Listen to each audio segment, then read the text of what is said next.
आसान है। Please, sir. आसान है। मेंटली स्ट्रांग कैसे होते हैं और मेंटली स्ट्रांग होने का मतलब क्या है, ये हमको मिल करके आज फाइंड आउट करना है। पहले ये देखना है कि फिजिकली स्ट्रांग होने का मतलब क्या। सर फिजिकली स्ट्रॉन्ग को कह सकते हैं कि जिसके पास स्ट्रेंथ, स्टेमिना और एंड्योरेंस तीनों हो तो उसे फिजिकली फिट कह सकते excellent point, let's give big hand for him.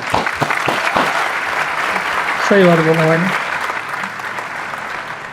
क्या हम ये करने कह सकते हैं उसकी मसल स्ट्रांग हो? हैं। हाँ क्योंकि कुछ भी लिफ्ट करने के हाँ, लिए, सही। वेट उठाने के लिए मसल्स का Right. स्ट्रांग होना जरूरी है। Right. मसल्स वीक होंगी तो आप नहीं कर पाओगे, सही बात। है ना। जो ओवरऑल स्ट्रक्चर है उसमें बोन्स भी आ गई, मसल्स भी आ गई, वो स्ट्रांग होनी चाहिए, उसको हम फिजिकल स्ट्रेंथ बोल सकते हैं। अभी यही फंडे जो हम फिजिकल में देख रहे हैं, इसी को मेंटली देख करके और फिर समझने की कोशिश करेंगे स्टेप बाय स्टेप कि उसका मतलब क्या। कि फिजिकल स्टेमिना तो हमको समझ आता है कि फिजिकली हम जल्दी ना थके। कोई बंदा है उसने थोड़ा बहुत काम किया एकदम से थक गया तो इसका मतलब फिजिकली स्ट्रांग स्ट्रॉन्ग नहीं। नहीं। जैसे बहुत लोग होते हैं, जैसे ही अपनी फिजिकल ट्रेनिंग करते हैं, कुछ भी करते हैं, हल्का सा भी दर्द होता है तो छोड़ देते हैं, छुई मुई टाइप के, है ना। तो बड़ा दर्द हो रहा है, भाई दर्द नहीं होगा तो बनेगी कैसे, है ना। Right sir. तो हल्का सा भी कुछ होता है तो छोड़ देते हैं, एंड्योर नहीं कर पाते हैं पेन को। Yes sir. तो पेन को एंड्योर करने की जितनी हमारे अंदर पावर है उसको हम एंड्योरेंस बोल सकते हैं। सर मेरे हिसाब से फिजिकली स्ट्रांग होने का मतलब ये है कि सबसे बड़ी चीज़ ये है कि बीमारियों से दूर होना चाहिए उसे। अगर मतलब कई बार ऐसा होता है कि हमें फिजिकली स्ट्रांग दिख रहा है पर्सन, बट वो होता नहीं है। यानी कि एक बंदा हो सकता है वो फिजिकली हमको स्ट्रांग बाहर से दिख रहा हो और वेट भी बहुत अच्छा लिफ्ट कर रहा हो, और लेकिन उसकी इम्यूनिटी वीक हो। Yes sir. तो हम कह सकते हैं अंदर से वो बंदा कितना स्ट्रांग है। यानी कि जो भी डिजीजेज है, मतलब जो भी बीमारियां हैं, उनसे लड़ने की उसके अंदर कितनी पावर है उसकी बॉडी के अंदर। Yes sir. एक तो फिजिकल पावर, एक है उसकी इम्यूनिटी हम बोल सकते हैं। Yes sir. अब एक एक करके इन पॉइंट को देखते हैं कि मेंटल स्ट्रेंथ में किस तरीके से हम अप्लाई कर सकते हैं। सबसे पहले बात हमने करी फिजिकली स्ट्रांग होने का मतलब क्या, स्ट्रेंथ। मतलब आप कह लो वेट उठाना है।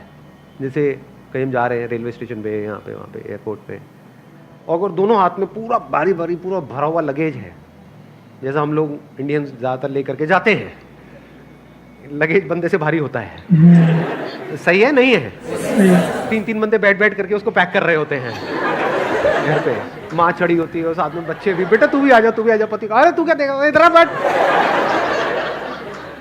सारे बैठे हुए हैं और उसको बंद कर रहे हैं, फिर उसको उठा रहे हैं, है ना। तो कहने का मतलब है कि अगर आपकी मसल स्ट्रांग है तो आप उठा लोगे, एफर्टलेसली उठा लोगे। इसी को तो फिजिकल स्ट्रेंथ कहेंगे। जी।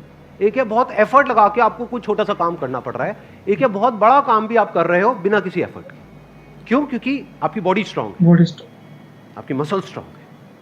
बिल्कुल इसी तरह से थिंकिंग मसल्स, यानी कि कोई प्रॉब्लम आई तो आप ये देख सकते हो आपकी थिंकिंग मसल्स कैसी है, बेस्ड अपॉन कि आपका रिएक्शन कैसा है जब कोई आपकी लाइफ में प्रॉब्लम आती है।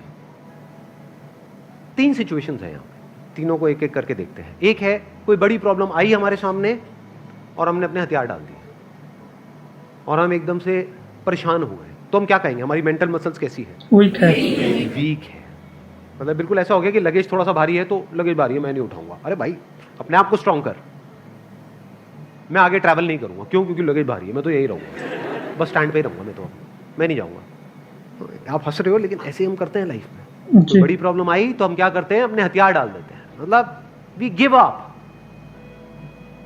फेस ही नहीं करते हैं उस प्रॉब्लम को। ऐसी कोई प्रॉब्लम नहीं है जिसका सोल्यूशन ना हो इस दुनिया में। अगर प्रॉब्लम है तो सोल्यूशन Solution भी है, बट सोल्यूशन तक पहुंचने के लिए we need thinking muscles. We need to think a lot in the right direction. और ये राइट डायरेक्शन और रॉन्ग डायरेक्शन क्या है? राइट डायरेक्शन मतलब solution oriented approach, wrong direction मतलब प्रॉब्लम ओरिएंटेड अप्रोच, कि हम प्रॉब्लम में ही जाकर के स्टक हो गए हैं, बस उससे आगे बढ़ ही नहीं रहा है हमारा दिमाग। इसको हम कह सकते हैं मेंटली हमारी जो मसल्स हैं वो वीक है, मेंटली हम वीक है। दूसरा सिनेरियो क्या है, कोई प्रॉब्लम आई, उससे हम लड़े और लड़ने के बाद में बहुत एफर्ट लगाया, बहुत दिमाग लगाया, बहुत मेहनत करी, लड़े और जीत गए, मतलब उस प्रॉब्लम का हमने सॉल्यूशन निकाल दिया। क्या हम कह सकते हैं कि आप मेंटली बहुत स्ट्रांग हो? नो। व्हाई? एफर्ट ज़्यादा लगा इसलिए। एग्जैक्टली, बिकॉज आपको बहुत एफर्ट लगाना पड़ रहा है। समझ गए ना? हाँ, जैसे कोई बैग उठाना है तो बहुत एफर्ट लगाना पड़ रहा है जी, दोनों हाथ लगा दिए और ये घसीट घसीट के जा रहे हो, और पहुंच गए, कह रहे हो हाँ मैं तो वो। भाई कुछ नहीं, तेरी कमर में लचक आ चुकी है। The second scenario is better than the first scenario but not as good as the third scenario. Third scenario क्या है? बड़ी से बड़ी भी कोई प्रॉब्लम आई हमारी लाइफ में, हम पहले ही उसके लिए तैयार थे और ऐसे सोल्यूशन निकल के आ गए। ऐसे सॉल्यूशन निकल के आ गए।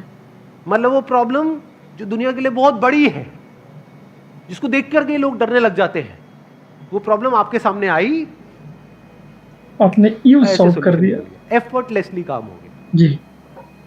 यानी एक बैग आपके पास में है 50 किलो का, ऐसे उठा लिया हल्के में। मतलब लोगों को देखने में लग रहा है कि अरे बैग तो बहुत हल्का है। बैग हल्का नहीं है, बंदे में दम है। बंदे में दम। तो कैसे लाइफ की मुश्किल से मुश्किल प्रॉब्लम्स को भी आप आसान से आसान बना सकते हो? कितना आसान बना सकते हो कि ऐसा लगे अरे इस बंदे को तो कोई एफर्ट ही नहीं करना पड़ रहा है। उसी को तो कहेंगे मेंटल स्ट्रेंथ, मेंटली स्ट्रांग होना। इसको अगर मैं समअप करूं, जो भी अभी तक मैंने कहा है उसको एक लाइन के अंदर अंदर, तो वो क्या है?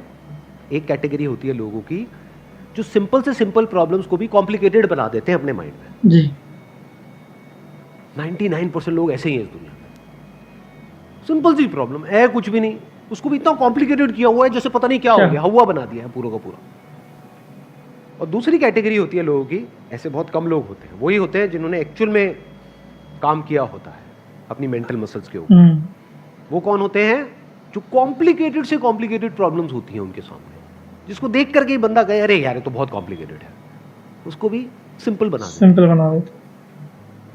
जैसे फॉर एग्जांपल आपकी कोई रिलेशनशिप है किसी के साथ में और वहां पे बहुत क्लैशेस चल रहे हैं, बहुत मेजर कुछ इश्यूज हो रहे हैं। एक तो ये आपस में हम लड़ते मरते रहे कुत्ते बिल्ली की तरह, जैसे ज्यादातर घरों में होता है। उसका कोई सोल्यूशन निकल पाएगा कभी भी? नहीं। तो हमें क्या करना होगा? समझना होगा इस रिलेशनशिप में प्रॉब्लम है क्या। अज्यूम नहीं करना है पहले से कि प्रॉब्लम उसमें है या प्रॉब्लम मुझ में ही है। ये भी एक विक्टिम मेंटालिटी होती है, मेरे में ही कमी है, वो तो सब सही है बस मेरे में ही कमी है। ये भी बड़ी गंदी मेंटालिटी होती है, विक्टिम मेंटालिटी। या फिर तुझ में प्रॉब्लम, मैं सही हूं तू गलत है। तो पर्सन को ना देखा जाए कि वो या वो, प्रॉब्लम को समझा जाए। प्रॉब्लम एग्जैक्टली क्या हो रही है रिलेशनशिप, वो जो क्लैश हो रही है उसकी जड़ क्या है, उसका कॉज क्या है। अगर वो हमको समझ आ जाता है बारीकी से, तो क्या वो प्रॉब्लम जड़ से ठीक नहीं हो जाती जी। और अगर हम उसको ना समझे और ऊपर ऊपर से ठीक करने की कोशिश करें, क्या वो कभी भी ठीक हो सकती है? नहीं। कोई भी मिल करके क्या उसको ठीक करवा सकता है उस प्रॉब्लम को? जैसे दो लोगों के बीच में प्रॉब्लम हो रही है, कोई तीसरा आ जाए उनके बीच में मीडिएटर बन करके, मैं सॉल्व करवा दूंगा तुम्हारी प्रॉब्लम, तो कुछ देर के लिए तो समझौता करा सकता है, लेकिन अगर परमानेंट उसका सोल्यूशन चाहिए तो वो कैसे होगा? या तो दोनों को या दोनों में से किसी एक को बारीकी से समझना होगा प्रॉब्लम क्या है। And that could be very simple. समझ गए? मतलब लगता क्या है, ये स्पेशली जो रिलेशनशिप्स की जो प्रॉब्लम्स होती है वो बहुत ही कॉम्प्लिकेटेड होती है, एक्सट्रीमली कॉम्प्लिकेटेड। समझ ही नहीं आ रहा था क्या करें क्या ना करें जी। कई बार होता है कि बहुत ही सिंपल होता है उसका सोल्यूशन। अगर मान लो मेरी किसी के साथ में रिलेशनशिप है, उसमें कोई प्रॉब्लम हो रही है, तो उसको बारीकी से ऑब्जर्व किया, अच्छा प्रॉब्लम हो क्यों रही है और इतनी बड़ी प्रॉब्लम क्यों हो रही है, उसकी जड़ क्या है। तो जब जड़ तक गया तो मैंने देखा कि अच्छा मैं कुछ इस तरह से बोलता हूं जहां से पूरा खेल शुरू होता है।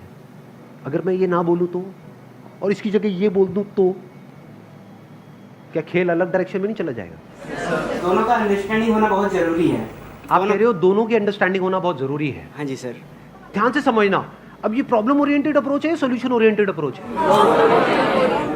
ये प्रॉब्लम ओरिएंटेड अप्रोच है जिसका कोई दुनिया में सॉल्यूशन नहीं है। ये बिल्कुल ऐसा है कि सरकार को तो अपना काम अच्छे से करना चाहिए, ये जो चाहिए है ना, ये हम इंडियंस की नस नस में दौड़ रहा है।